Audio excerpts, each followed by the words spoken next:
I've had a lot of bad luck in my life when it comes to violent encounters with the wrong sort of people. Though unfortunately, this wasn't the first incident and far from the last. Graduating from a relatively prestigious, still public sort of high school with an emphasis in engineering, I decided without much thought to pursue a degree in engineering in college. In the end, I gained admission to Virginia Tech and headed off to Southwest Virginia in August of 2006. Long story short, it was a big and somewhat difficult adjustment, and it wasn't going quite as well as I would have liked.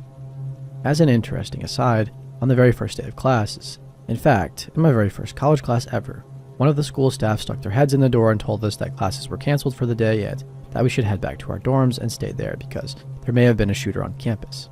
It turns out that there had been an inmate at the local hospital in town and he had killed a security guard in order to escape, and the authorities believed he might head to campus to blend in with the thousands of students. I remember he was caught, but I don't think he was on the campus. I honestly can't remember that part, but it was kind of a weird way to start college. No huge deal though, right? Well, more like a very small dress rehearsal for what was to come later. Anyways, fast forward 8 months later, mid-April, I woke up Monday in my dorm room in Cochrane Hall at about 7:30 if memory serves.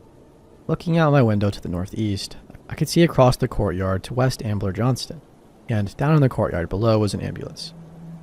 Now you have to understand, Virginia Tech is a huge school. When I went there in 2006 to 2007, there were something like 26,000 students in attendance. Because the school is located in a rural area, they provided basic medical services and EMS on campus. With this many kids running around getting drunk, forgetting to take meds, taking too many meds, having epilepsy, diabetic attacks, etc., it wasn't super uncommon to see an ambulance on campus, so I didn't think much of it. I did check my campus email to make sure everything was okay, and in the absence of any warnings about anything, I pulled some clothes and shoes on and shuffled over to D2, a huge buffet-style dining hall. Love their app refrigerators, by the way, and a $1.70 breakfast, to get some chow before my French class at 9 o'clock. Having accomplished this, I proceeded across campus to Holden Hall, which is basically the east wing of a bigger building. The west wing of the building is called Norris Hall. French class started, and I think we were talking about Sarkozy and the upcoming French elections when we started hearing the weird sounds of the PA system outside. The week before had included some minor disruptions to our schedule in the form of prank bomb scares, and we figured some idiot was at it again. No big deal. Boy, were we wrong. About 5 minutes later, we see some cop cars pull up outside, and about a minute after that, we see more cop cars pull up along with a big van, and out of the van come several men dressed in full black body armor with what looks like M16s, so maybe not a bomb scare anymore. At this point, our instructor was having some trouble keeping us focused on our lesson anymore, and sort of followed us to watch what was going on, and somebody said we should turn on the TV and see if there was any information on the news. The information wasn't totally clear from the TV, but it seemed that somebody had shot 8 people on campus, and I remember us talking and saying that there was no way that it was that many people. At this point, I decided I should call my mom. I whipped out my phone, not caring that we were still in class, and dialed her up at work. Thankfully, she answered. "Hey mom, are you watching the news right now?" "No, I'm at work." "I know. You should probably turn it on, but I wanted to let you know I'm okay before the phone stopped working." I recalled from after 9/11 that everyone and their mother was trying to call loved ones that day, so the cell grid was basically overloaded and most calls wouldn't go through, and I assumed the same thing was about to happen here, even if nothing had actually happened. The grid did go down later though. I said goodbye and also called my friend Allie to make sure she was okay, especially since she lived in the same building that I'd seen the ambulance at earlier. She was fine, and I went back to watching the news. It came to light at this point that there had apparently been more than one shooting incident at the school, at Allie's building, West AJ, and now at Norris Hall, which we'd already figured out on our own. Looking out the window at the ever-growing sea of cop cars below us, on Drill Field Drive and on the field itself, we suddenly hear outside the windows from the other end of the building. Crack, crack, crack. We all looked at each other, and suddenly this was way more serious. This was very real. People were being shot inside of our building. At this point, we decided that maybe we should be a little bit more proactive about our safety. We turn the lights off, turn the TV off, and start rearranging the furniture in the room to block the door. Though admittedly the makeshift barricade probably wouldn't have stopped a really determined person from getting inside, since the door had frosted glass on its upper half instead of being solid. We figured that this is better than nothing though, and sit down on the floor near the front of the room, talking to each other in hushed tones. About 15 minutes goes by and we hear footsteps outside the room. Everybody freezes and no one makes a sound. I remember looking up from the floor towards the door, wondering if this was it. Is this how I die? A few seconds later, we hear a tap on the door in a deep voice. This is Deputy so-and-so of the thus and such Sheriff's Department. Stay where you are and leave your lights off and stay quiet. We'll be back for you as soon as we can. This was not a member of either the campus police or the Blacksburg police. But from looking out the window, we already knew that there were cops there from everywhere within driving distance. We all looked around at each other in solemn silence. We'd all just been thinking the same thing before the deputy had spoken. Thankfully, he hadn't asked us to open the door because I don't think anyone would have gotten up from where they were sitting. We stayed down and quiet for a couple more hours. I can't really remember what it was we talked about while I was there since we were all so keyed up. It's been a long time waiting. Then we hear footsteps again outside the door. This time we saw evidence of who the man was before he spoke.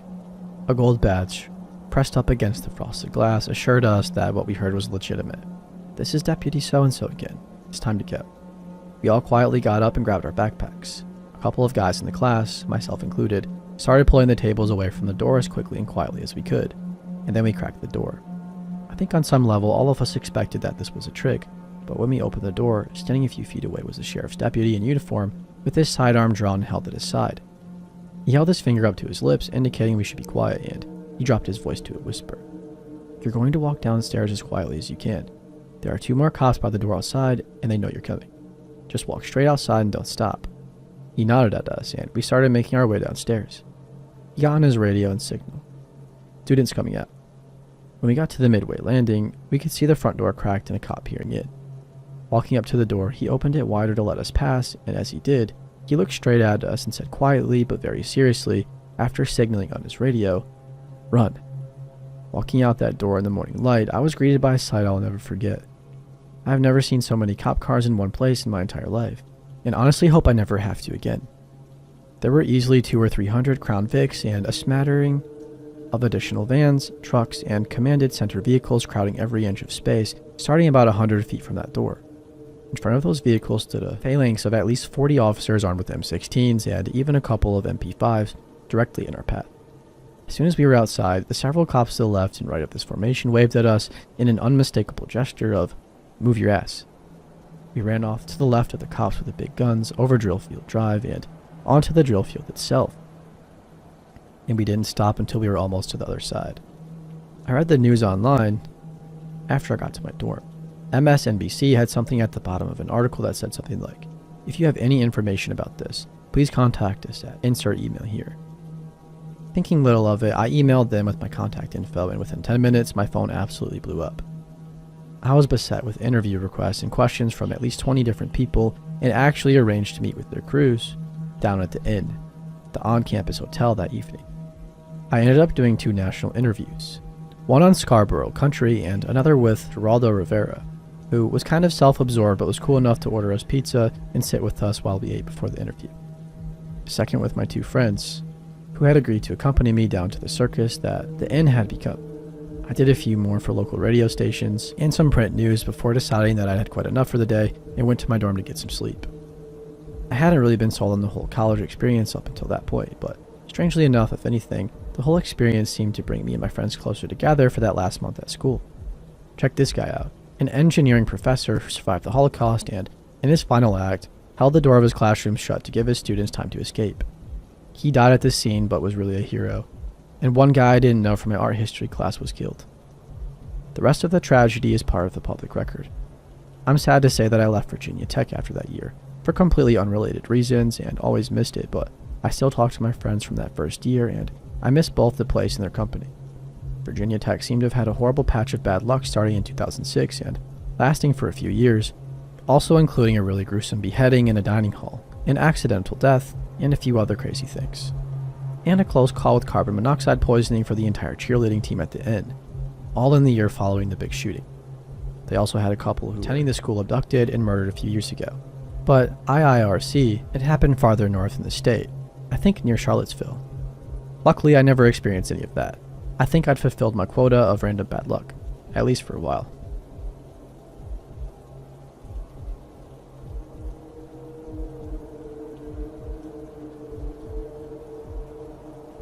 It's 3 a.m. I can't sleep and I have graduation practice today, so I might as well tell this story since I have to see him later anyway. I've never posted to the sub, but I need to rant about this. For those of you who are confused why the title is like this, I have a small Reddit series about all the neckbeards and weebs I find at cons, and the reason I'm actually posting on this sub is because the dude I'm dealing with is neither a weeb nor a neckbeard. I'm not even sure if this belongs here, so let me know if you think there's a better place for it.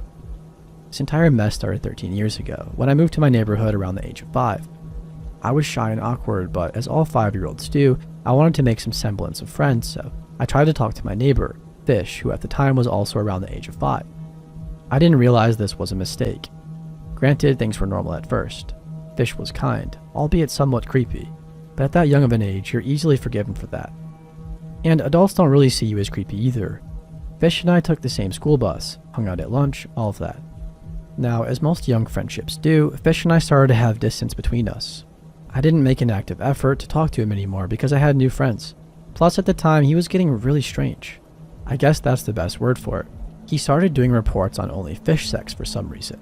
Hence the nickname Fish, and didn't speak to anyone anymore, just kind of stared at me.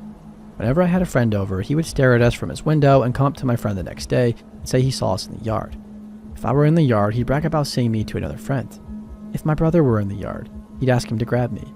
I mostly just ignored this because I was annoyed by it since the pattern of behavior started at the age of 9, and my parents wrote it off as him having a crush on me, and I just didn't care. Everybody at school eventually came to know him as creepy. He would always try to touch girls, especially me, in inappropriate ways. He would always stare and, of course, tell our friends where we were, later like it was an accomplishment.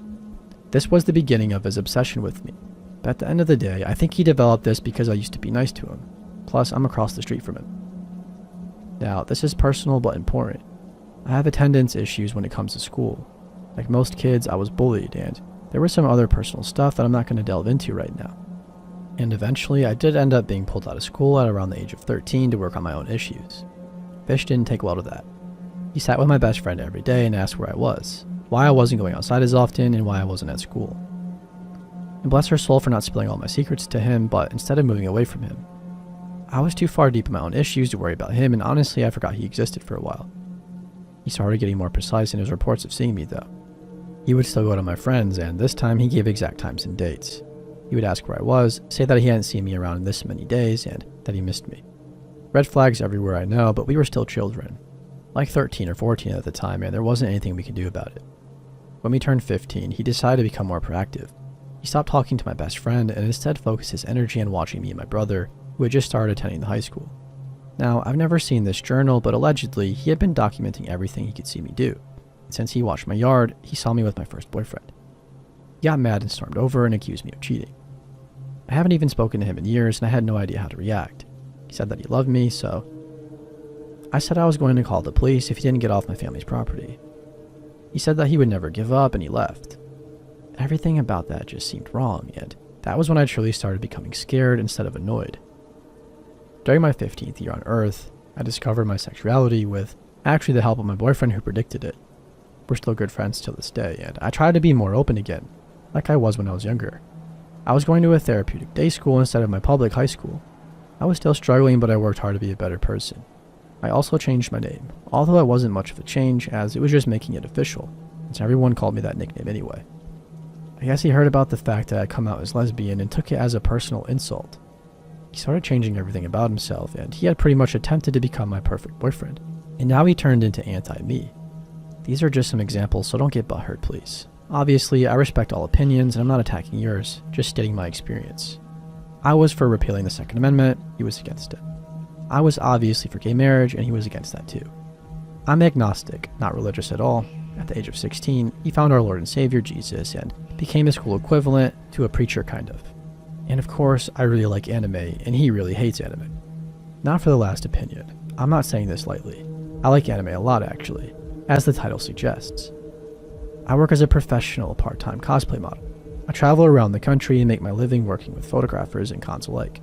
Of course, it all doesn't involve anime, but anime is the main nerdy thing I'm into, besides video games, and I really enjoy what I do. I started working as a model when I was only 16, and he started hating anime with a passion around that time too. He finally started to become violent around that time. Anything involving Japan in some way, he would attack. He actually stopped talking to the Asian students at our school because they were too similar to Japanese students, he said, which is obviously extremely racist. He would go on and on about how anime is the creation of the devil and that everyone should be ashamed that watches it. He even beat up a kid for wearing a My Neighbor Totoro jacket. He never said any of this to me directly. He more or less just spoke to someone else near me because he was too scared to talk to me. I still didn't even attend his school, and this man hates me with a passion. I and the rest of the world try our best to ignore him. So I'm 17 now. Prom came up a month or two ago. Despite going to therapy school, my school allows me to attend all their events as if I were a student. He decided it would be a good idea to try and talk to me. He calls me by my old name, which is really disrespectful because he's been corrected on it a lot and I don't know what to do beyond saying hi. I think the reason he calls me by my old name is because he has this preconceived idea of me in his head and this new me is terrible or something. I was in a crowded area, but have you ever been looked at so intensely it's like the room fades away? There was just something broken in his eyes as he looked at me. Something that really scared me. He asked me once again why I hadn't been outside lately. I laughed awkwardly and said, "Does it matter?" He sounded flat as he said, "I haven't seen you in your front or backyard or your basement. Where have you been?" His house faces my front yard. The only way he could see into my basement, which has glass windows in the very back, and my backyard is if he actually went outside and waited for me in the bushes or trees of my yard. I didn't have a chance to respond back because my best friend has spidey senses and her gut told her I wasn't feeling so good, so she zoomed over, whisking me away. He was still staring at me the entire time we were leaving. I went into the bathroom after that and cried. It wasn't like anyone could help me either. I don't have proof he's in my yard. But after that, I started receiving hang-up calls. I'm still getting those. His car has often blocked me off in traffic. I feel like my own fears aren't even justified because he hasn't technically done anything, but at the same time, I'm freaked. So Fish, even though we're about to meet once again at this graduation thing, I hope I never speak to you again.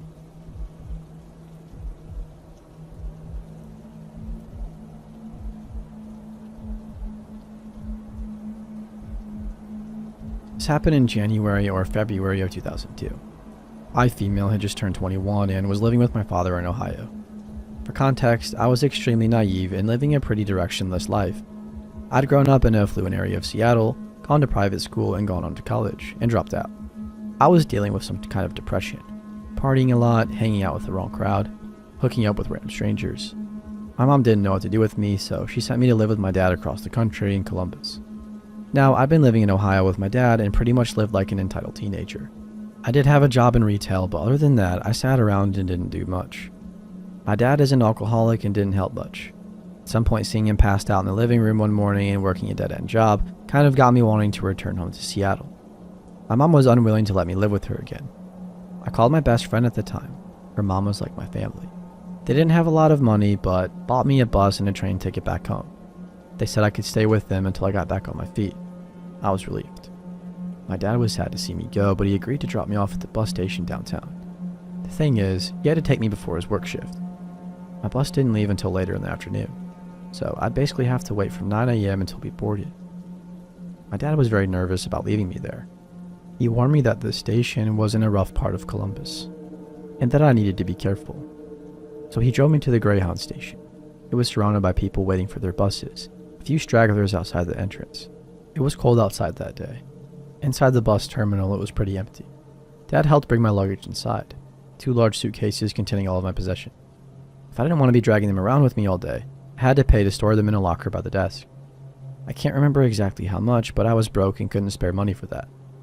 I looked warily at the clock. My dad looked at me with sadness. I could tell he was a bit worried about me traveling by myself. I hugged him and tried to look as confident as possible. We said our goodbyes and he left. I have traveled numerous times, made several trips by plane by myself, and have traveled to various countries with groups. I was not adverse to adventure. What I was not good at doing was reading people.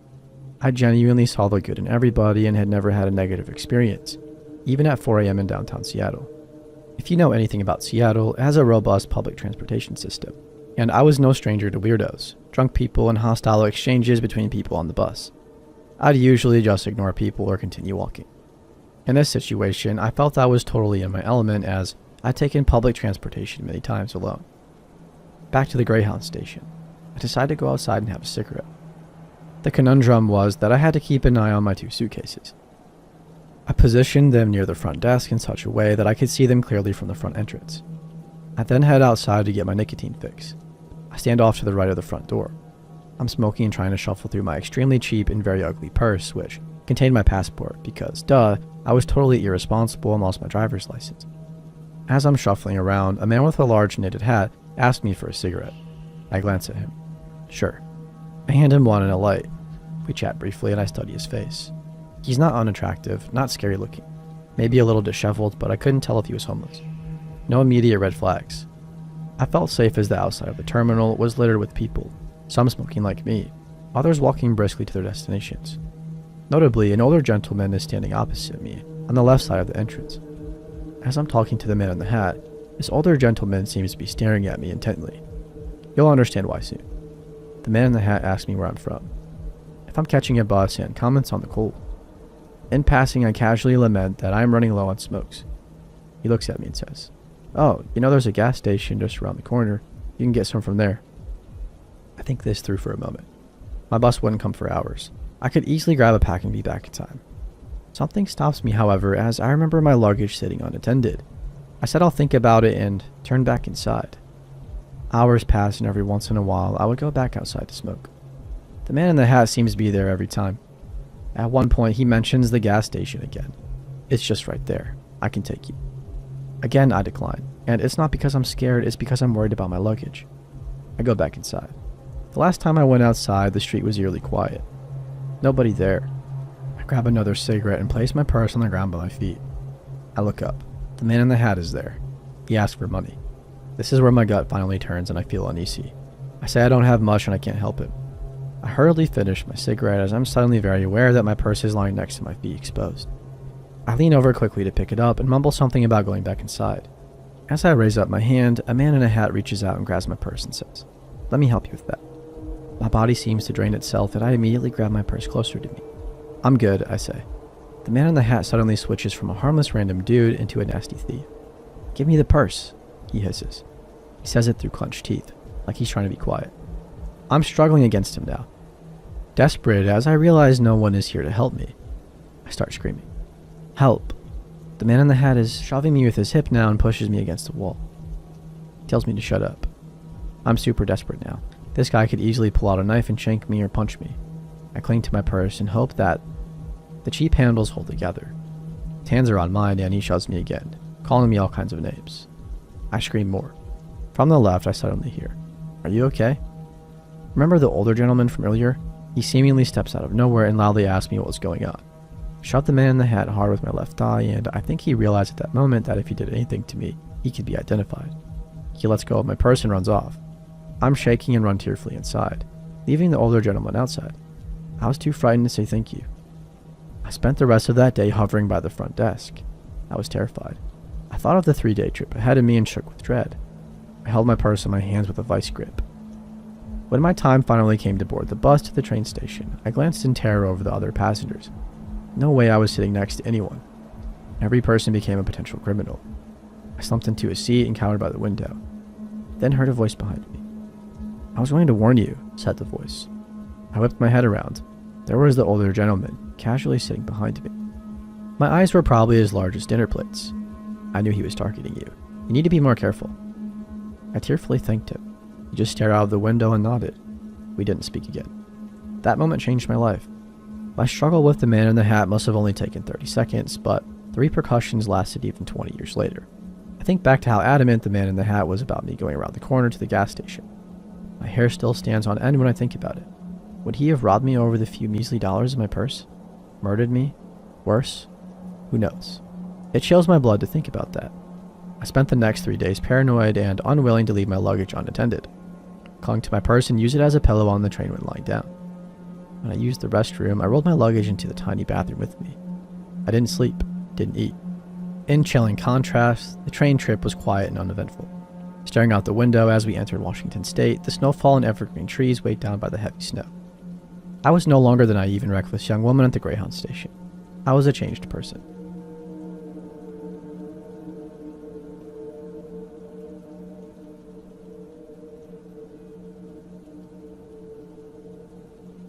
This happened a long time ago when I was younger, and I have a really bad memory. This is just me recounting memory to the best of my ability and what I was told. I also want to preface the story by saying that this story takes place somewhere in Indonesia, where it's more commonplace to have maids in your household. When I was younger, I had a strong relationship with my extended family. To me, it was normal to be close with your extended family, and When I say extended, I don't even know how they're related to me. In particular, I was close with my grandaunt's family, calling her Grandaunt Sheila, whose daughters or in-laws were like my big sisters. Being the eldest child, I liked being babied by them since I was always expected to be the big sister for my little brother. This is important for later. I was maybe 11 years old or younger. Neither my parents nor I could remember exactly when it happened. I just want to say, as a kid, I loved milk.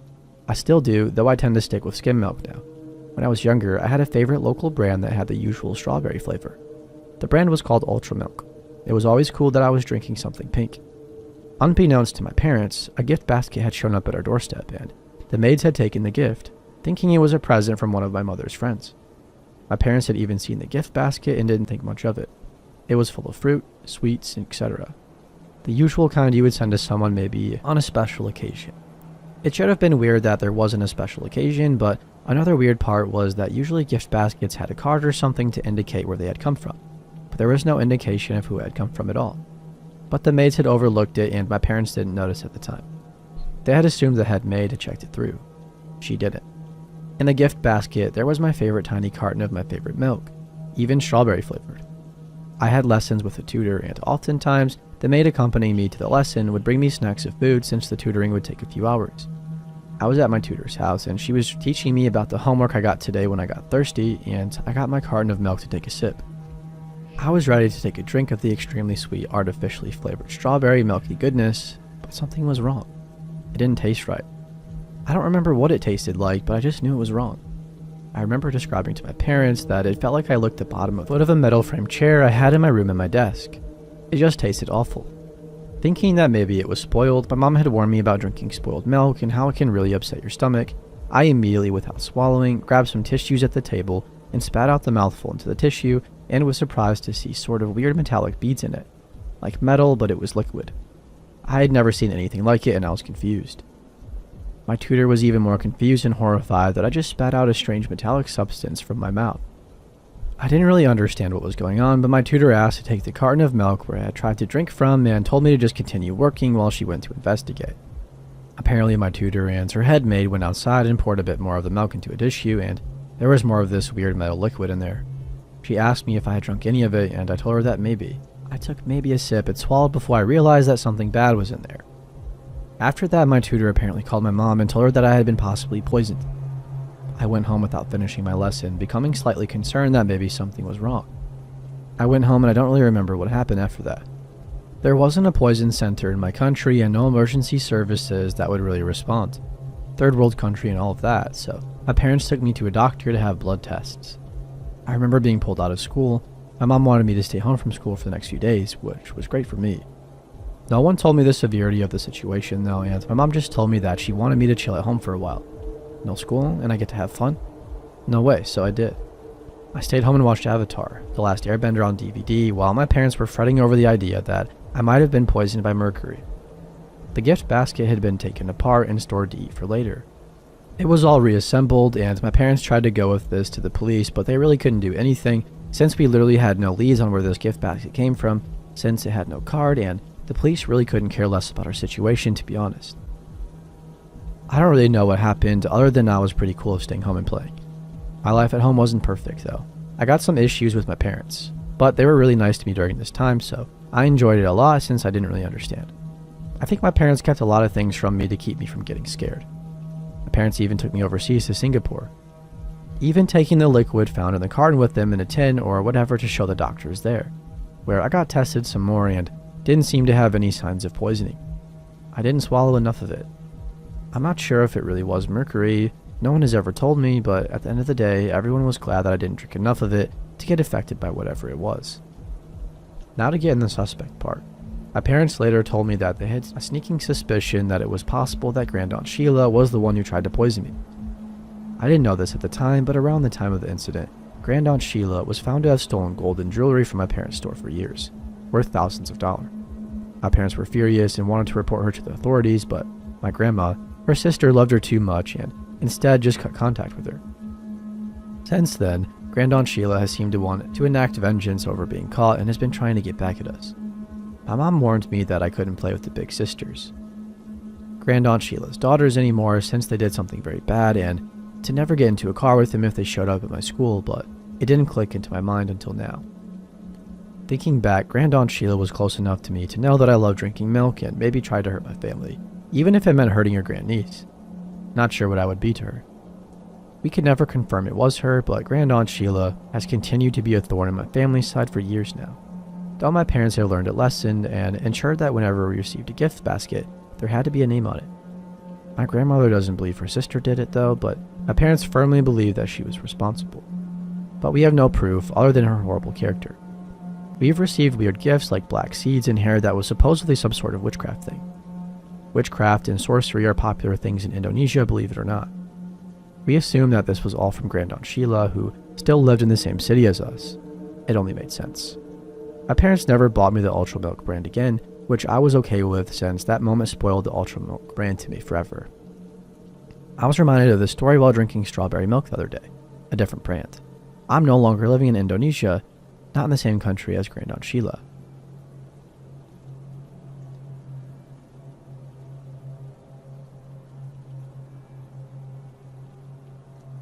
I lived and worked in Saudi Arabia for a few years back in the mid-90s. I had some crazy experiences there, but this was one of the most frightening. I was in a supermarket buying groceries and this man started following me around. I ignored him as he tried to talk to me and kept calling me sweet baby and asking me if I was Lebanese. But there was something menacing about how he was looking at me. Then he got on his phone and was talking very intently, all the while watching me and following me around. This was a big Walmart-sized store, so he was definitely making an effort, and this went on for like 20 minutes. I was very nervous at this point and checked out with my items and started to leave. Just outside the door and into the corridor of smaller stores, very common in Saudi supermarkets, there was a group of between 10 and 15 angry-seeming men who all crowded around me and started talking to me in Arabic. I played dumb and just kept my eyes down and kept mumbling about my husband, hoping they would think I was not a lone woman and let me go. People were walking past and working hard to not look at this threatening group surrounding a woman. Just then, my amazing driver, a tiny little guy about 5'2", pulled through the group and grabbed my arm and started yelling at me angrily and then at the men. He was yelling, "Wife, I've been waiting. Ugh, you're so slow and stupid, and what are you doing? Sinful creeps," and threatening to call the Mudawa, which is the religious police. The men fell back and looked ashamed and confused, and Abdul dragged me out of there, talking loudly about how stupid and useless I was. I just went with him and kept my head down as I tried to not drop my groceries from nerves. He got in the car and he turned around from the driver's seat to look at me and let out a big breath.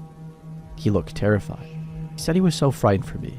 He had seen many men gathering in the car park and knew something bad was going down. He said they had been talking about taking me. They thought I was Lebanese and there was very bad blood with Lebanon at the time. I'm ethnically Romani. I pass as white in Western countries but pass for Middle Eastern in the East. Apparently I have a Lebanese nose, LOL.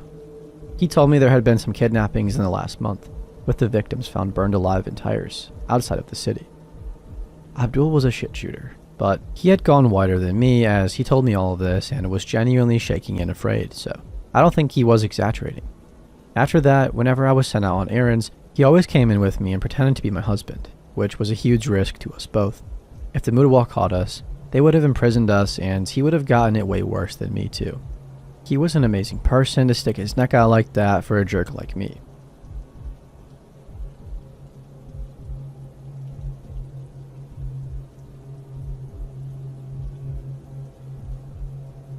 In 2013, I was 21 years old and studying abroad in South America with my college roommate. I had more than one unsettling encounter while down there, but I'm an experienced traveler and generally have good instincts, so I can't say I have any other thrilling stories aside from narrowly dodging a few muggings. Other than the general sense of unease that can come with being a solo female traveler, well, pair of solo female travelers, our 4-month stay was relatively unexciting. Relatively. At the end of our program, we decided to stay for some extra time and do some more casual backpacking. We ended up deciding to the Inca Trail. Amazing for anyone considering it. For the unfamiliar, you start in one location, which varies depending on the trek you choose, and then you end in a small town near Machu Picchu, called Aguas Calientes. Your return trip is covered by your hiking company unless you choose to stay, in which case you get a refund. Well, we were in a new town and our company left immediately after lunch, and we wanted to spend the night and get the most out of being in that part of the country. The time came and we said farewell to 11 of our 12 hiking companions and were joined by one other of our new friends who was planning on starting an additional hike in the morning.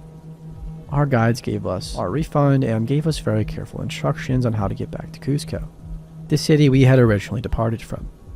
Once you are ready to leave, make your way to the train station right there. Don't go anywhere else, it's a very official and safe train. Once you get to the last stop, go to the official bus station and it will bring you back to Cuzco. We understood, thanked them, and parted ways. That night we went out drinking with the remaining member of our hiking party. He didn't drink because of his grueling hike the next day, but we had a blast and felt safer for having a meal with us. Overall, we had made sure to keep our wits about us, and it turns out to be a very fun night without incident. We make our way back to the hostel, wish him well on his travels, and go to bed, ready to explore the town the next day before catching the train home. We have our fun, then make our way to the train station. It's a very nice train, not unlike the ones I take in the US. Occasionally, maybe even nicer. It definitely felt very safe. The train pulls into the final station, and we begin trying to locate the bus station. We ask a gentleman who clearly works at the stop, and he points and tells us to walk about a half mile in that direction, and we wouldn't be able to miss it. We thank him and continue. I want to pause here to emphasize all of these conversations, and the ones that follow, are entirely in Spanish. It's not too important, but it's good for you to understand that I was speaking a language I was extremely proficient in, but not fluent.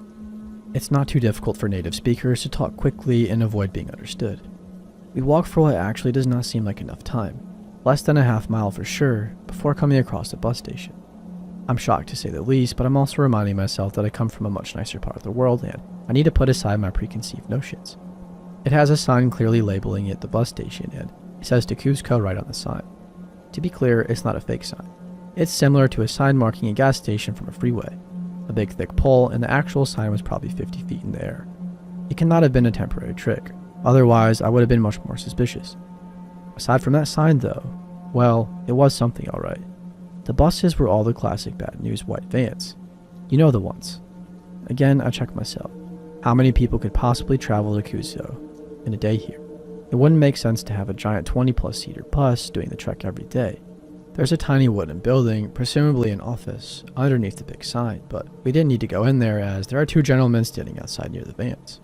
We asked them if these are the bushes to Cuzco, though we can clearly read on the sign that they are, and the men confirm. We ask how much the tickets cost and when they plan on departing.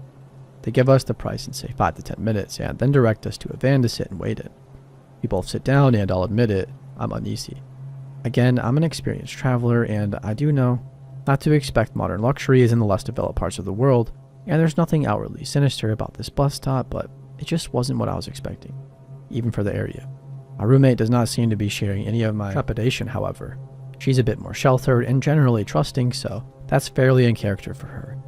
I'm also an over-worrier, so between us, we are probably both on the more extreme side of the appropriate emotion. Me silently freaking out and her a little too relaxed. We waited for over 10 minutes in this van and we left the door open due to the heat. We are just talking and swatting flies which are buzzing in and out of the open door. I'm unsurprised we're not on schedule, and I know they are trying to avoid wasting a tank of gas on 2 passengers or are trying to wait for more people, but we have an hour's drive ahead of us and I want to get going. So I decide to go ask. They tell us 5 more minutes. More time passes and I can't shake the feeling we weren't at the right bus station.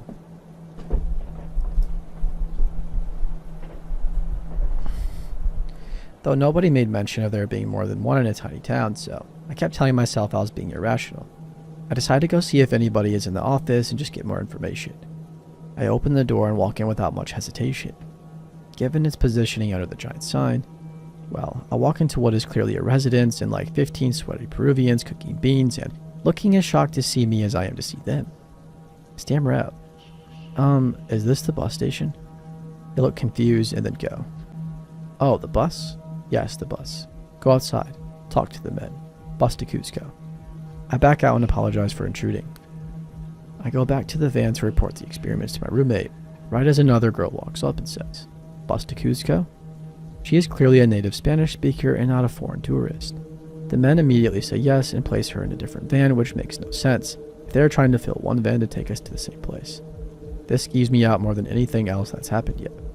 I pop my head in the van and tell my roommate to keep hanging tight. I walk over to the girl in the other van where she is also waiting alone and ask her if she's going to Cuzco. She confirms this to be the case and I explain we are going there as well and I'm not sure why we would be in separate vans. She says she doesn't know but looks genuinely unconcerned. I go back to our van and sit down. which my roommate has not left, and we've been there for probably 30 minutes at this point. I start expressing my concerns to her, but she's being somewhat dismissive, which I can't blame her for, as I'm a generally anxious person and she's more used to that than anyone. We get pretty quiet and resign ourselves to waiting, still swatting flies and dabbing our brows with our shirts. I'm now sitting quietly with my mind going wild with possibilities and extremely suspicious something is wrong, but also conceding that there's nothing too concrete, justifying my level of concern. At this point, I'm now picturing some ploy to abduct foreigners or being generally murdered. It's not a great feeling. Flies are driving me absolutely mad at this point, and now I've decided they are probably hovering around the car because somebody was murdered in there and the blood wasn't cleaned well enough to fool the flies. At this point, I'm just torturing myself. The train of thought continues and I look up. Hundreds of flies are swarmed and crawling on the roof of the van. I realized we hadn't noticed because only a few would be flying around at a time, and the van was rather spacious, and my roommate and I were closer to the front while the mass grouping of them was closer to the back. I'm frozen in fear at this point, unsure if this is confirming my theory that somebody was murdered in the car or if I'm really letting my imagination run wild and there are less remarkable things than flies in a South American van. I'm basically hyperventilating. I wish I could emphasize how many flies were in there. I gesture upwards towards my roommate, who looks up and then appears shocked. At this point, I can assume I'm shaking my head and muttering. Right as this happens, the other van with the naive girl begins to pull away. I make a snap-second decision. I launch myself out of our van and start sprinting and slam my head on her van to bring it to a stop. She opens the door in shock and I grab the door to hold it open, say more forcefully than I thought I had in me. We are coming for you. I look back at my roommate who is just staring and I yell, grab our bags and run, now. She knew better than to mess with me when I'm in crisis mode and comes sprinting out of the other van with both backpacks in hand while I keep my hand on the door. The two men come running after her saying, don't go, we leave now, we leave for Cusco now. As I shove my friend into the car and scream, sorry, we are riding with our friend here, and slam the door closed. The native girl, looking unsettled, just tells the driver we are friends and to drive. At this point, I don't know that this driver isn't on whatever I was afraid of, or if he was but they didn't plan on messing with a loco. Either way, I just saw her as our best bet. We pull out onto the road and drive for a few minutes when I see, you guessed it, the bus station. A very official, legitimate looking bus station with actual buses, which was probably about half a mile from the train. I have no doubts that this is where we were supposed to go, and I feel the blood drain from my face. I thought about jumping out of the van and running, but in a split second, I questioned if it wasn't for official tour groups or anything else I may not be considering, and my worst fear is ending up back at the first place without our new local friend. As we drive, I'm looking for street signs, landmarks, or anything to indicate we are actually headed to Cusco. All I see are wide open desert plains and nothing else. I sat the rest of the drive frozen in fear, collecting a pile of makeshift weapons from what I could find in the back of the van. This included a sharp piece of car, likely from some previous collision, and a smallish fire extinguisher. I told myself if anybody tried to hurt us, I would kill them first and then figure out how to avoid a Peruvian prison second. I spent the entire car ride telling myself that I had it in me to kill a person if they tried to harm me. I gripped my weapons until my knuckles turned white, when suddenly the van came to a stop, very much in the middle of nowhere. The driver accepts a phone call, which I can't understand. He then gets off the phone and slowly tells us he just remembered he can't take us all the way to Cusco. The native girl looks concerned, which makes me even more paranoid, and he proceeds to point to a large but desolate building and tell us to go in there to find a ride the rest of the way. Looking back, I'm not sure how I avoided throwing up from anxiety and fear. The three of us journey in there, my weapons abandoned as I couldn't sneak them out of the van, and people just kept pointing us further and further back until we come to a back opening leading us outside. I wanted to run, to somehow undo this entire journey, but we really had no choice other than to stick with the native girl. We had no alternative methods of transportation. There's no civilization in sight, and honestly, I'm not even sure what part of the country we're in. All I know is we are 60 to 90 minutes away from wherever the train stopped, hopefully in the direction of Cusco. We get to another van, this time with the opposite problem. They're insisting we fit 10 plus people into a 7-seater van. They try and take my backpack, saying it needs to go on the roof. That backpack had my passport and every resource I would most certainly want in an emergency. I'm thinking they can take it over my dead body, which might very well be what's happening. Right as I see my roommate happily passing hers to the lady, I grab her arm angrily, ready to ask what on earth is wrong with her survival instincts, but my face must have said it all because she backs up and uncertainly tells the lady, never mind, she'll be keeping her bag with her. The lady looks aggravated and says they won't fit in the car with all the people, and I tell her we are happy to hold them as I climb in and demonstrate it in a way, That will require her to force either me or the bag out. She relents and my roommate crawls in. We sit in the back with our backpacks towering on our laps in front of us. My roommate looking somewhat inconvenienced that I've made her do this. Honestly, maybe I was overreacting, but better that than underreacting. We drive for a long while, and finally we enter the borders of Cusco.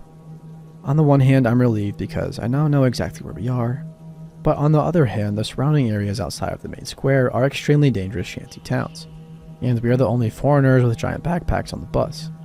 No sooner am I thinking, well, at least we are close, when the bus driver turns and says he doesn't want to drive further and we can figure our own way from there. Even the native girl immediately goes on red alert and offers to pay more if he will take us to the city square. He declines, kicks us off the bus, and drives away. We are looking at all the people staring openly at us, and she asks in a scared voice if we will split a cab with her. We agree immediately. The problem is, in this part of the world, a cab is often the first car to drive up and assures you they will take you where you are going. Not very official. This is exactly what happens. A Corolla from, I'm sure, 1993 pulls up and tells us to hop in. Our friend looks very wary, but decides it's better than winging it out in the open. He drops us in the town square without incident, and at this point, the native girl looks like she's aged 5 years since we first crossed paths with her hours ago. I'm sure I looked even worse. She meekly says, "Well, I'm glad we got here safely." I can barely talk, so exhausted, and respond, "Me too, thanks," and we part ways. I had a few incidents on this trip that made me believe that no matter where you are, one traumatic experience makes wherever the last place you slept feel like home. Let me tell you, the hostel bed felt just like home.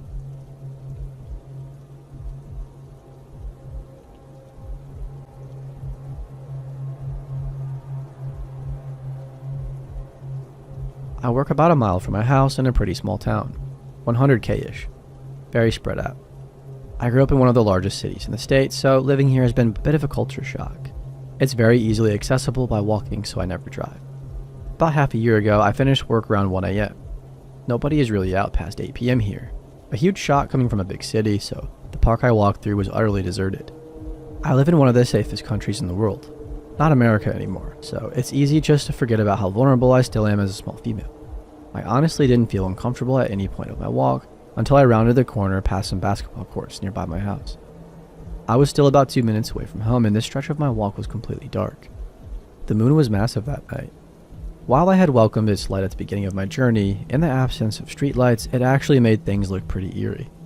I had walked this path hundreds of times, but tonight something felt off. I'm not a fearful person in any sense of the word, but I was really on edge suddenly. Then I saw it. A van in the parking lot next to the courts, with its side door open. I picked up my pace and kept an eye on it. There are usually cars in that parking lot. I live in a tourist town, and backpackers often stay in their vehicles to save money. I'd never seen one with its door hanging open like that in the middle of the night, though. I was so focused on the van that I missed the van walking out from the trees near the courts, till he was a mere 30 feet behind me. He was walking fast, and there was little doubt that he was heading straight towards me. I was at a loss for what my next action should be. Screaming wouldn't do much. I was still too far away from any residences. I usually carry a glass bottle of water with me for protection. We have very strict laws on weapons, but had left it at work that night. My phone was dead.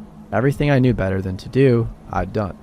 And as stupid as I feel writing this, I hesitated running on the off chance that he didn't mean to act sketchy. I have moved past this mindset overall, but there is still this strong part of me that balks at the prospect of making somebody feel uncomfortable or embarrassed. I also hate showing men that I feel scared of them because, even if they hurt me, I'd rather not give them any satisfaction of seeing my fear. I also knew I couldn't outrun him. I also overthink literally everything. I saw a little dark blue darting across the library parking lot at the back of the courts. It didn't even register to me what it was. The whole situation was so surreal. The guy was behind me now, and, judging by his footsteps, he hadn't veered course. I quickened my pace, felt out my keys in my purse, and slipped them in between my fingers. I heard a slight jingling noise, and everything suddenly made sense. The blur was Apollo, the large black cat that often walked me home on the stretch after the park. Tonight, he was doing that weird cat run, where they get really low to the ground with their ears back. I had an impression that he was angry, but he was moving too fast for me to see his face properly, as he rushed past me. I kept walking, but the heavy footsteps were retreating now. I didn't dare look back and kept moving forward quickly. Apollo was suddenly by my side, still staying low to the ground and stopping every few feet to look behind him and his. Then he would do that weird cat run to catch up with me. He walked the whole way home with me, as he had done so many times, but I'd never seen him act like that. As we neared my gate, he visibly relaxed and flopped on his back. I coaxed him inside the gate before giving him some massive hugs and head bumps. I stopped walking home by myself at night and still saw my sweet little cat friend often. Never saw him behave that way again though. Apollo moved away 3 months ago. I still miss my little buddy and often think about how strange that night was. I wish I turned around to see him chase the guy off. I've heard so many stories about dogs protecting people, but rarely ever about cats. My own little girl would never do anything like what Apollo did.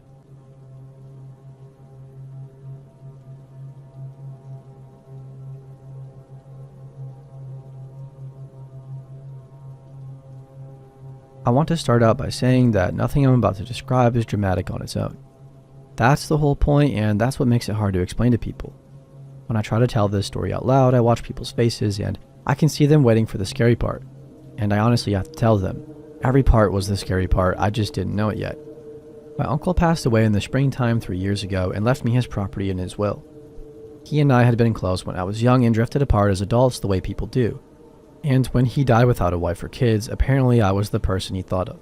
The property was about 4 acres of land in a very rural stretch of the state, a few hours from where I live. A small farmhouse, a detached storage barn, and a lot of overgrown grass and old fencing. The nearest town was about 12 minutes down a 2-lane road. The nearest neighbor was a working farm about half a mile up the same road, and I only knew they existed because I could sometimes see the roof of their silo over the tree line. I wasn't sure what to do with the property at first. Selling it felt wrong so soon after he died, and something about it appealed to me in a way I didn't fully understand at the time. I think I just wanted quiet. I've been going through a rough stretch personally, and the thought of spending a few weeks somewhere completely removed from everything felt right. So that summer, I took 3 weeks off work and drove out there alone. The farmhouse was in decent shape for its age. My uncle had kept it tidy, old but not falling apart. Wood floors, low ceilings, a kitchen with appliances that were dated but functional, 2 small bedrooms, and a bathroom with water pressure that was either great or terrible, depending on the time of day. I spent the first afternoon airing it out, wiping surfaces down and making up the bed in the larger of the 2 rooms. By evening, I had the place feeling livable, and I sat on the narrow porch with a drink and watched the sun go down over the field. It was genuinely one of the most peaceful things I'd experienced in years. The first week was almost entirely good. I settled into a slow routine. I'd wake up whenever I woke up, make coffee, walk the property, and come back and read or do nothing for hours. I drove into town a few times for groceries and gas. I poked around in the barn, which was mostly empty except for old equipment and shelving. I slept better than I had in months. The first thing I noticed, and I want to emphasize that I truly did not think anything of it at the time, was that the gate at the far end of the property kept coming open. It was a simple metal farm gate that latched with a hook and eye closure, sealing off the back portion of the land from the open field beyond it. I closed it and latched it on my first walk around the property. 2 days later, it was open. I closed it again. A day after that, open again. I figured the latch was just worn and the wind was catching it. I found a length of old wire in the barn and wrapped it around the post a few extra times. The gate stayed closed after that. Problem solved. The second thing I noticed, maybe 4 or 5 days in, was that the barn door had been open one morning when I was fairly sure I'd closed it the night before. I couldn't be certain though. I hadn't been paying close attention. Closed it, latched it, and again didn't think much of it. There was also a smell in the barn that I noticed on my second full walk through. Faint and animalistic, kind of. The kind of smell that old farm structures tend to carry anyway. I figured something had gotten in there at some point. Possum, maybe, or a groundhog. I looked around and didn't find anything, and figured whatever it was had moved on. Somewhere around the middle of the second week, I started sleeping lighter. Not because of anything specific. I just stopped sleeping as deeply as I had been. I'd wake up once or twice in the night, lie there for a few minutes, and drift back off. Nothing alarming. I wrote it off as my body adjusting to the sounds of a new place. Old farmhouses make noises, you know. Fields make noise. It's not the same soundtrack as a city apartment yet. I figured my brain was still learning to filter it. One night I woke up at some point and lay there in the dark, doing that half-awake thing where your brain is running but your body hadn't caught up yet. And I heard something outside. Distant and quiet, somewhere out past the porch. It lasted only a few seconds and then stopped. And my best description of it was footsteps on dry grass. Slow and unhurried. I lay there listening and didn't hear it again. I fell back asleep within a few minutes. And by morning I wasn't even sure I'd actually heard it or just dreamed it on the edge of sleep. What I didn't connect it to at the time was that the barn door was unlatched again when I went out the next morning. I latched it once again and moved on. About 2 days later, I went to town for groceries and stopped at the small diner on the main street for lunch. I'd been in a couple of times, and the woman who ran the counter had gotten friendly with me and knew I was staying at my uncle's property. Her name is Patrice. While I was eating, she asked how everything was going out there, and I told her it was good, quiet, and exactly what I needed. I mentioned my uncle by name, kind of offhandedly, and she nodded and said she remembered him and said he used to come in on Sundays. Then she said something that I filed away without really examining. She said, almost as an aside, that she was glad the property had someone on it again, that it had been sitting empty for a while and that an empty property out that way tends to attract attention. I asked her what she meant by that. She kind of half shrugged and said that people out here just know which properties are vacant and which aren't, and that vacant land sometimes gets used without permission. Hunting, she said. Camping. People passing through. She said it in a totally matter-of-fact way, like this was just a known and ordinary thing, and moved on to refilling my coffee. I didn't press on it. I filed it away and drove back to the farmhouse. Looking back, that conversation was the moment I should have started paying closer attention. But I didn't. The last 3 days of my trip are where everything I'd been half noticing started to reframe itself. Though even then it happened slowly enough that I didn't fully understand what I was looking at until I was almost home. On the second to last day, I went through the barn more carefully than I had before. Not because I was suspicious, but because I decided I wanted to inventory what was actually in there and figure out if anything was worth keeping. I went through every shelf, every corner, looked in the old grain bins, and moved some of the larger pieces of equipment from the walls. Behind a very large shelving unit in the back corner, I found a folded blanket.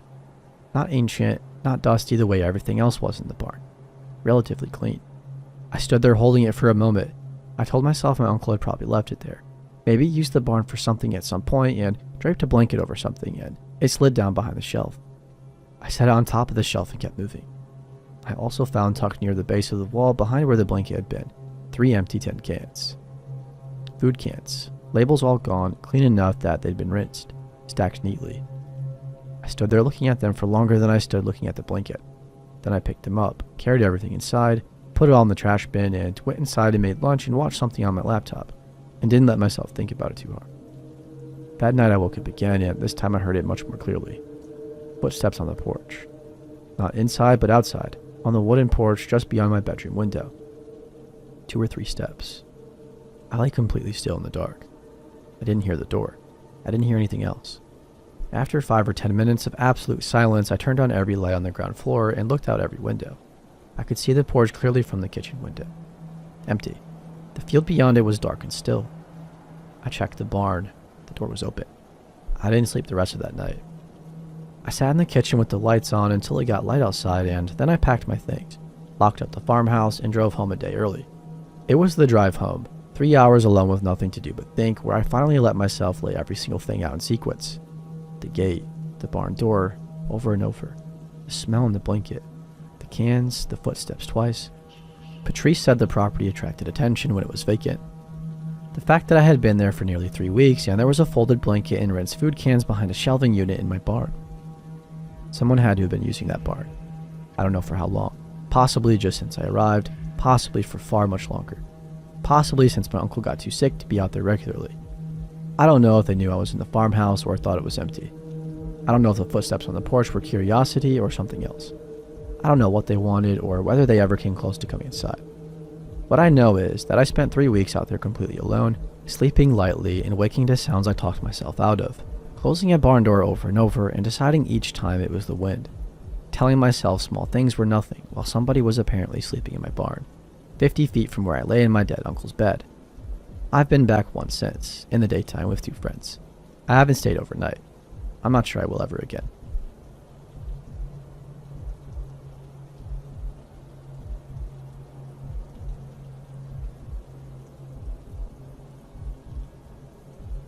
Back when I was 18, my best friend Ann and I used to go to this club quite frequently. Legal age to drink in my country is 18. It was a trendy place with cheap drinks and really good music. My dad never stopped me from going clubbing, but he always told me to not get drunk and to be aware of my surroundings. Always. My mom always told me to look out for Ann and for Ann to look out for me. Girls need to stick together. So it was an average ladies' night on Wednesday where girls enter for free and drinks are cheaper. Anna and I started drinking and get pretty buzzed but not drunk. Anne needed to go to the bathroom, so I followed her and waited outside. So the male and female bathrooms were right next to each other, and there was a sofa area in front so people can sit and wait. On the sofa there was a girl who was obviously very drunk, and she was in between two guys who were laughing, but it looked off. They were harassing her, which could have been mistaken for just two friends having a laugh at their female friend being drunk. They proceed to literally carry her out of the club. At this point, Anne comes out, and I motion to her that this girl looks like she's in danger. We both trail them, and the more I see them interact with her, the more I feel that they're just out to assault her. My friend and I go up to her and start saying, "Oh wow, Angela, there you are." We didn't know her actual name. We just wanted to get her out of that situation. The two guys were shocked and put her down. Anne asked them who they were, and they claimed they were trying to help her and bring her out of the club for some fresh air. I wanted to give them a piece of my mind, but somehow read Anne's mind and decided against it. We were two 18-year-old girls, and they were two large 25-plus-year-old guys. We wanted to save that girl, but we didn't want to jeopardize our own safety either. So we pull her away and put arms around her shoulders and carry her out of the club ourselves. We're trying to ask her if she has ID on her or if she has friends at the club also. She was too drunk to answer. We finally got outside and saw a small group of guys and girls around this girl's age. They see us and run towards us and her. They were her friends. The girls in the group take her from me and Anne and start talking to her in their own language. The guys thank us profusely, and we explain that we found her inside. We later learned they were German tourists, and this was their first time in our country. It still haunts me to this day. What would have happened if we hadn't intervened and saved quote-unquote Angela? So remember, please be safe, drink responsibly, and always have a friend with you when you're out, and look out for other girls because we need each other.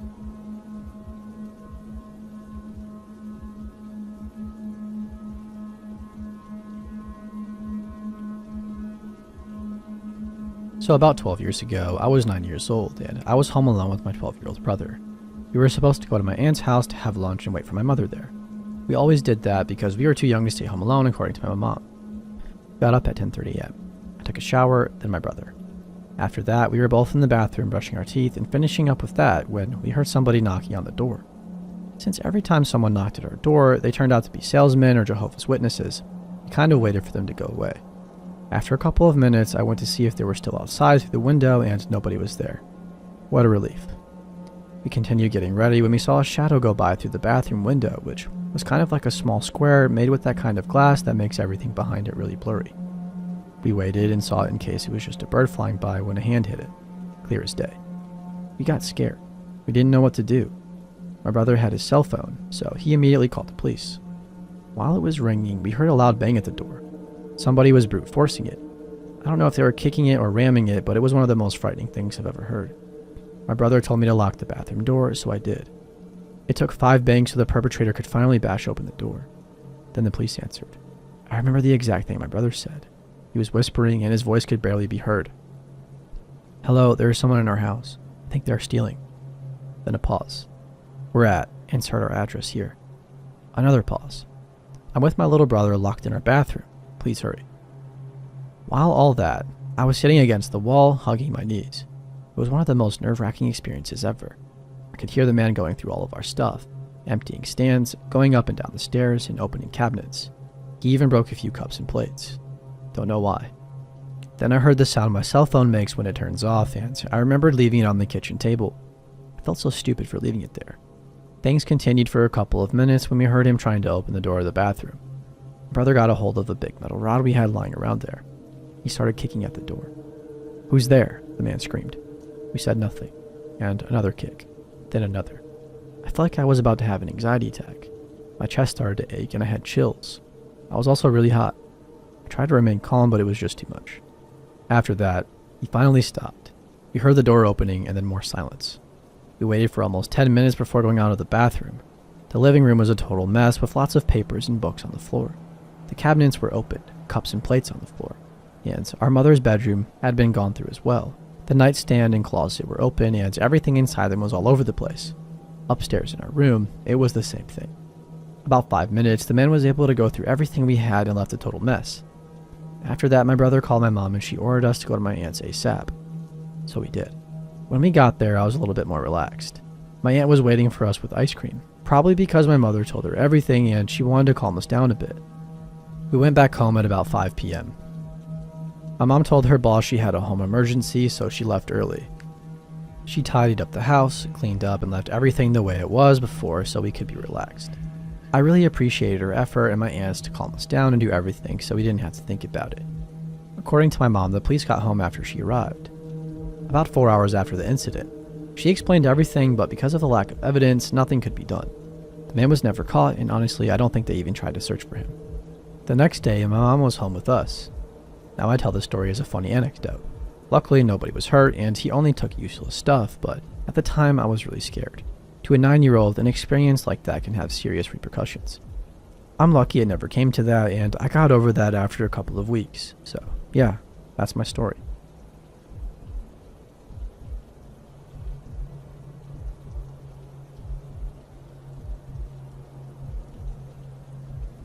Way back in 1991, I was in my second year of high school. I volunteered to assist students who had special needs back then. I read textbooks aloud and recorded the audio for students with visual impairments, and acted as a sign language interpreter for a deaf classmate, and helped out with 2 classes for students with cognitive impairments. It was through this volunteer work that I met T. T had quite severe cerebral palsy, used a power wheelchair, and was visually impaired. I began as a textbook reader for her. It soon became quite obvious that she didn't really have any friends, as most of the kids who were not disabled really avoided those kids who were. There was a lot of bullying of the students with disabilities. Soon, I began accompanying T to her classes in order to help her avoid jerks, especially when it became known that she kept some of the morphine pills she needed for severe chronic pain in the bag on the back of her wheelchair. Guys began trying to steal those pills, even resorting to violence. Because T was nearly blind, she couldn't identify the jerks who attacked her. If I were with her, they didn't try though. I felt horrible for her. She was very isolated as her family lived a long way outside of town and the local mobility bus would not go that far. All weekends and all holidays, she was stuck at home while the rest of us got to hang out with friends, so I started being a friend. Gave her my phone number so at least she'd have somebody to talk to on the weekends. Over the next couple of years, that became kind of an unequal friendship. She was a taker. If I had plans with other friends, she would moan about how she had no one else and how depressed she was. It was really strange, just how she always seemed to know when I had plans with others. If I wanted to go out with them, she'd know and call me and guilt me into dropping them to stay on the phone with her. I mean, she always knew, and I could never figure out how. Being the naive, socially inept kid I was, I'm autistic, and social stuff is especially difficult for me. I fell for this manipulation. I'd get guilted out and cancel my plans with my real friends so I could stay on the phone with her. I didn't even like talking on the phone. My other friends and my mother did try to warn me that the way she was acting, dominating my time and manipulating me, was very unhealthy and not the way a real friend acted. But I felt like I had to defend her to them, as she had nobody else. Found her exhausting, and I was having mental health struggles of my own, but I kept quiet and never spoke about my increasing anxiety. I didn't want to be mistaken for being anything like T, who brought up her abuse. I really started to think that she was making all this stuff up as the details changed with every telling. Depression and mental illness stuff. Whenever she wasn't getting what she wanted, so I didn't tell anyone how desperate and depressed I felt, and I hid my thoughts and feelings. Looking back on it, I really did need some help, but I kept it a secret. Partway through my 4th year of high school and her 3rd, she moved into a local supported living home for people who had disabilities, who needed help with things like dressing, bathing, meal prep, etc. Now that she was living right in my own town, there was no escape. I couldn't do anything with anyone without her finding out about it and guilting me over it. "You don't care about me, just like everyone else," she said. "I just want to kill you. Nobody wants me around, so screw it." Things like that. Eventually, if she called the house phone, no mobile phones back then, think fate, or I'd have no freedom from her at all. My parents would always say I wasn't home, even if I was. They gave excuses like me being at my piano lessons or my figure skating lessons or at my job at a local diner. If T got my mother on the phone, she would try to do Mom what she was doing to me. Thankfully, my mom was far better at setting boundaries than her daughter was and would only talk with T for a few minutes before giving a polite excuse and hanging up. Finally, I graduated. I chose a university that was a good 3-hour drive away from home, in part to avoid T. She would not be able to get to my new city. My room was in a building that was not wheelchair accessible, and there would be long-distance phone charges. With me away from home and inaccessible, T went after my mother's attention with an unnerving curiosity, calling multiple times every evening. That was the reason my parents finally got ID caller and voicemail, just so they could avoid answering the phone when she called. Years went by and I came back home after university. I began working for the local hospital. Facebook arrived on the scene, and I joined up to keep in contact with friends and family who were now living all over the country. I hadn't thought of T in years. Then she sent a friend request, and I felt exactly like I did when I was in high school. Hounded. Needless to say, I blocked her. Eventually, I canceled my Facebook account entirely as she began making fake profiles to attempt to contact me. Thankfully, it has been about 10 years since she last attempted to contact me, and I have made that difficult. Neither my mother nor I am listed in the local phone book. I don't use my real name anywhere online, and I am very cautious about giving my mobile number to others. I don't know where she is, but I do hope she changed her ways and finally has friends she doesn't have to manipulate into hanging out with her.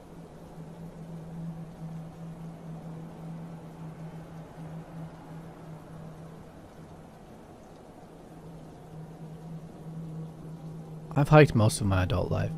Not competitively, not obsessively, just consistently. Weekends, long weekends, and the occasional week-long trip where I could manage the time off. I'd done stretches of the Appalachian Trail before this, sections in Virginia, a few days in the Smokies, and a long weekend in Vermont that remains one of the best trips I've ever taken. I knew the trail. I knew how to read weather, how to manage my pack weight, and how to pace myself over long mileage days. I'm telling you this because I want to be clear that what made everything so unsettling wasn't that I wasn't experienced or unprepared or out of my element at all. I was completely in my element. That's what made it so hard to dismiss. This was late September, 2.5 years ago.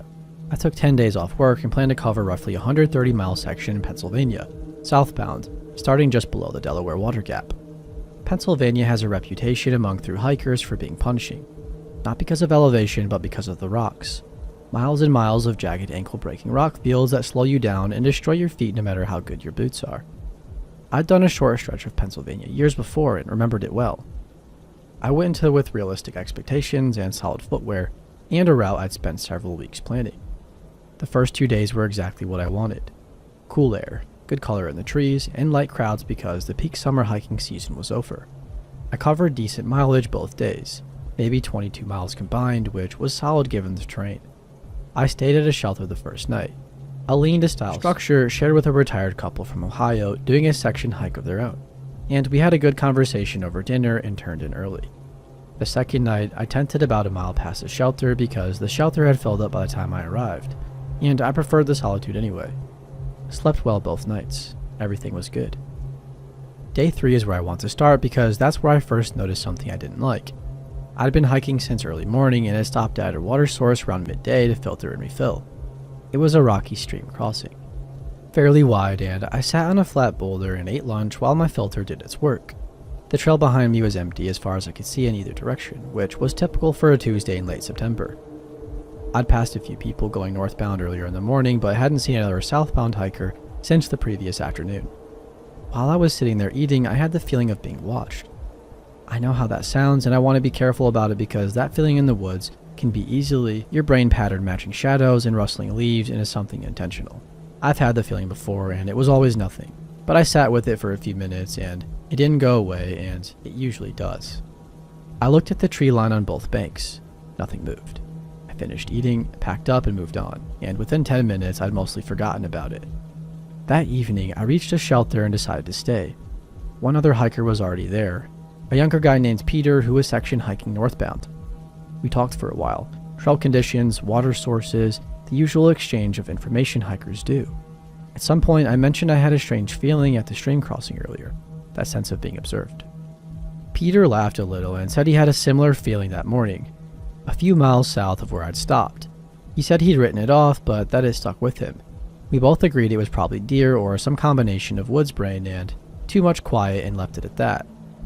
I didn't think about it again until the following afternoon. Day 4, mid-afternoon, I was on a long exposed ridgeline section with good visibility in both directions. I happened to stop and turn around to take in the view behind me, and that's when I saw somebody on the trail about a quarter mile back. Not unusual. A hiker moving in my direction at roughly my pace. I watched for a few seconds. They didn't look up or acknowledge me, and I turned around and kept going. About an hour later, I stopped at a viewpoint where a few large rocks made a natural sitting area. I took off my pack and rested for maybe 15 minutes. At no point during that rest did the hiker I seen behind me reach me or pass. I wasn't concerned. There were plenty of places to stop along that stretch, or they could have simply been moving slower than I'd estimated. But when I shouldered my pack and started walking again, I looked back one more time out of habit. The same figure was there, Same approximate distance behind me, a quarter mile, maybe slightly less. I told myself they had probably also stopped to rest somewhere along the ridge. I kept going. That night I camped alone, off trail in a flat spot I found about 100 yards from the main path. This is something I did fairly often. I preferred dispersed camping to crowded shelters when the weather allowed, and Pennsylvania had been cooperative. I set up quietly, cooked and ate, and I was in my tent by dark. I slept fine and woke up to a clear, cold morning. When I packed up and made my way back to the main trail, I noticed boot prints in the soft dirt at the edge of the path, near where I'd cut off into the woods. This meant nothing on its own. It was a public trail. Dozens of people could have passed that spot. What slowed me down briefly was that the prints appeared to stop near the junction rather than continue in either direction. The dirt was soft enough that the trail was well printed in both directions, and the clearest fresh prints I could see were clustered right at the spot where I'd left the trail the evening before. I looked at them for maybe 30 seconds, then kept moving. I want to pause and acknowledge that individually, none of this is a story, a feeling at a stream crossing, a hiker at a consistent distance, some boot prints near a campsite junction. Any single one of these things is nothing. I know this. That's exactly the position I was in at the time, constantly aware that I was working with fragments that didn't individually justify concern.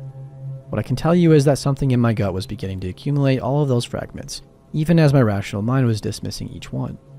My pace picked up on day 5. I told myself it was good, trail conditions. Day 5 I made it to a small trail town, just a brief road walk off the Appalachian Trail to a cluster of buildings with a diner, a hostel, and a small outfitter. I went to the diner, ate an enormous breakfast, and charged my phone.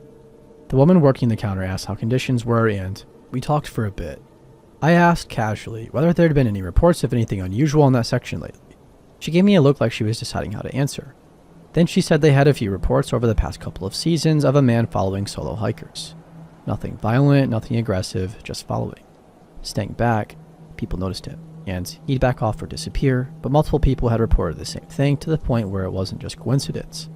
She said the rangers knew about it, but had never been able to actually identify or locate the person because by the time anyone reported it, he was always gone. I considered cutting my trip short. I sat in that diner for almost an hour, turning it over. I was 5 days in, had good conditions, was making solid mileage, and had vested significant planning into this section. I also hadn't seen anything definitely threatening. Just a feeling. A hiker on a ridge. Boot prints. Against that, a secondhand report from a diner counter about something that might or might not be the same person, might or might not be relevant to me. I decided to keep going and pay closer attention. I also did something I don't normally do, which was to tell someone exactly where I was and what my planned itinerary was for the next 5 days. I called my brother from the diner and gave him the full breakdown. Campsites, shelters, road crossings, and expected mileage each day. Told him to call rangers if he didn't hear from me by a specific time each evening. I got back on the trail in the early afternoon. For the next day and a half, I noticed nothing. No feelings of being watched, no figure on the ridge behind me, nothing that seemed off. I started to relax incrementally. Good mileage, good weather, and the trail doing what the trail does best, which is filling your head so completely with the physical present that everything else recedes. By the morning of day 7, I was in a genuinely good headspace. On day 7 afternoon, I stopped at a shelter for water and to look at the map for the next stretch. A northbound hiker was there taking a break. A woman named Claire who was about 2 weeks into a through hike attempt. We talked for a bit. At some point she mentioned that she had a strange experience that morning. A man had camped very close to her site, close enough that she'd noticed but not said anything. And when she woke up, he was gone but had left a small pile of gear near the fire ring. Not valuable gear, a cheap rain poncho still in its packaging, an energy bar, a folded piece of paper with nothing written on it. She said it had been strange enough that she'd mentioned it to a southbound hiker who'd passed her about an hour after, and he told her to report it at the next trail town. She didn't seem particularly scared, but more puzzled. I didn't tell her what the woman at the diner had told me. I didn't want to frighten her more than necessary. I did tell her she should report it regardless, and she said she planned to.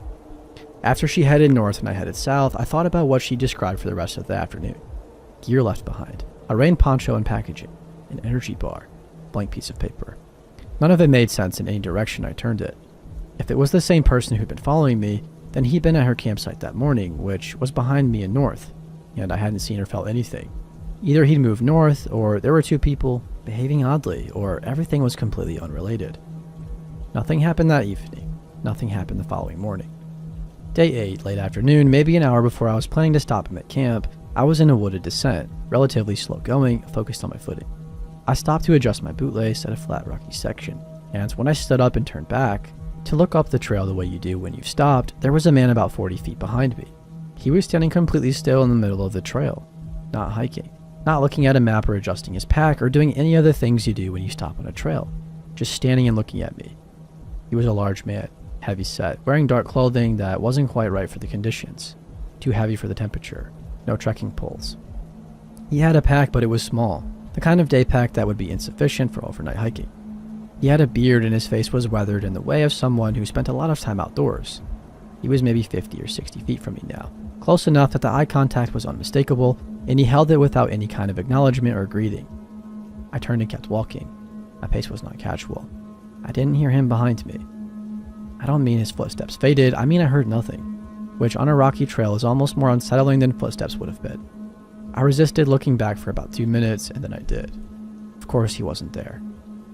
I covered the next 4 miles faster than anything I'd done all trip, found a shelter that had 2 other hikers in it, and didn't leave until morning. I told the other hikers a vague version of what I'd seen, a man on the trail who had been acting strangely. They listened, and we all stayed close to the shelter that evening. I finished the last 2 days without seeing him again. I never heard footsteps behind me that I couldn't account for. I crossed my final road crossing on schedule, and my brother picked me up exactly where I told him. When I got home, I filed a report with the Trail Association. The ranger I spoke to on the phone took the information and told me they had similar reports from that section, that it was an ongoing issue, and that I wasn't the first to describe the same man. He thanked me for calling it in. He did not tell me they had any idea who the man was. He did not tell me they were close to resolving it. He just told me to feel free to call back if I remember anything else. I've hiked since then.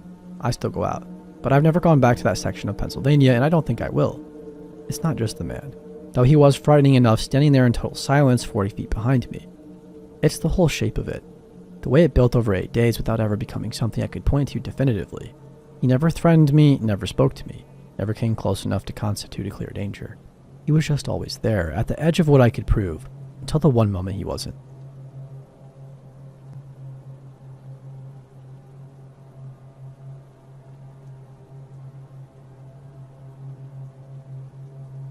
This took place when I, 26 female, was about 16.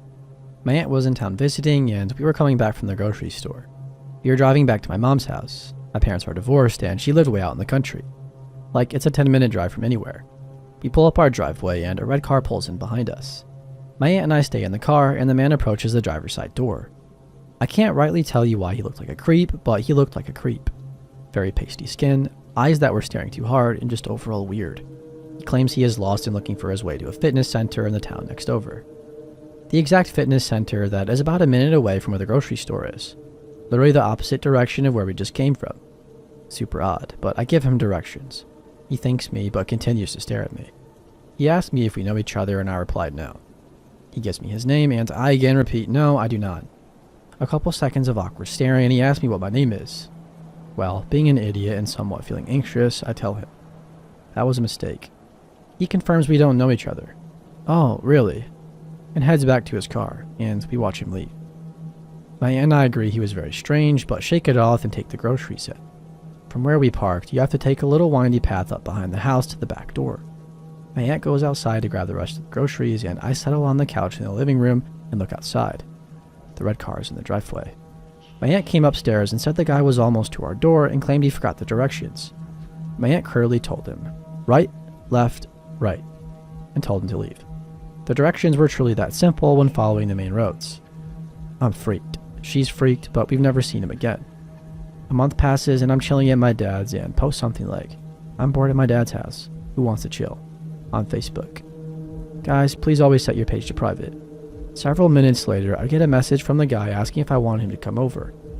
I'm home alone and understandably terrified. I immediately block him and tell my dad, who goes to one of his cop friends to see if they know anything about him.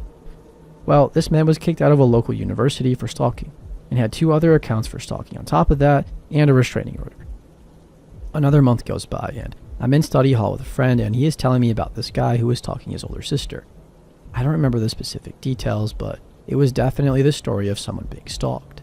The craziest part was this stalker almost drove this girl's brother off the road in an attempt to get him to pull over. Once pulled over, the stalker jumped out and was making his way to my friend's vehicle, when my friend noped right out of there. I'm sure you guessed it, but the stalker and the creep I ran into were the same person.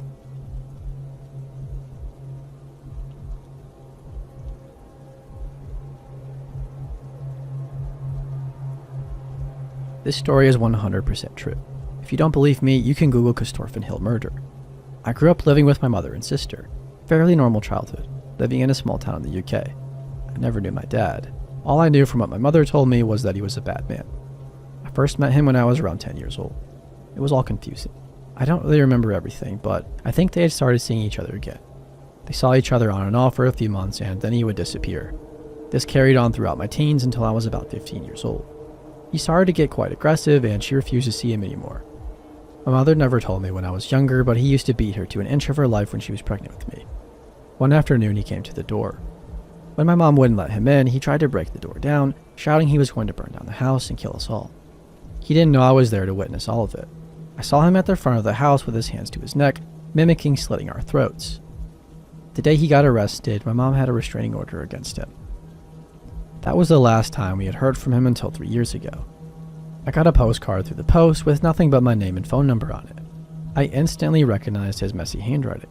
I thought it was odd after about 5 years of no contact getting a postcard from him. Obviously, I ignored it. In July 2013, my mother found the police at her door. It came with some news that was shocking, but also not at all. I'll start from the beginning here. My grandmother went to visit my father. She is often traveling around, and it wasn't unusual to not hear from her for some weeks, but when she hadn't been heard from in 3 months, the family began to worry. The last person who had seen or heard from her was my dad. This all happened around the time I received the postcard.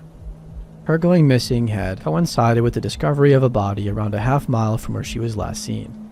A relative identified her from a digital reconstruction of her skull, which bore a striking resemblance to her. My dad was the number one suspect at this point. He was arrested on suspicion on her murder and later charged. The police took statements, told us they found evidence they knew it was him. He denied all, of course. We were following the case, which was when the grisly details started coming out.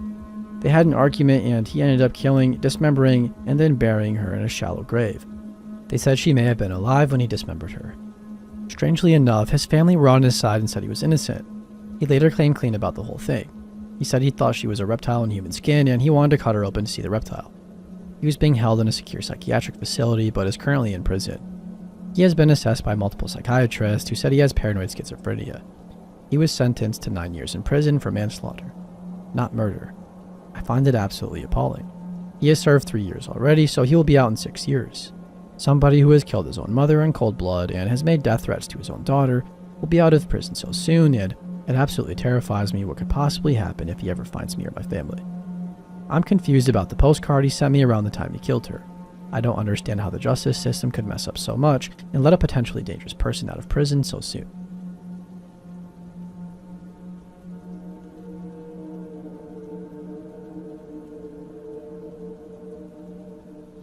I'll start by mentioning that I'm a 30-something-year-old woman living in a country-ish area on the west coast of the USA.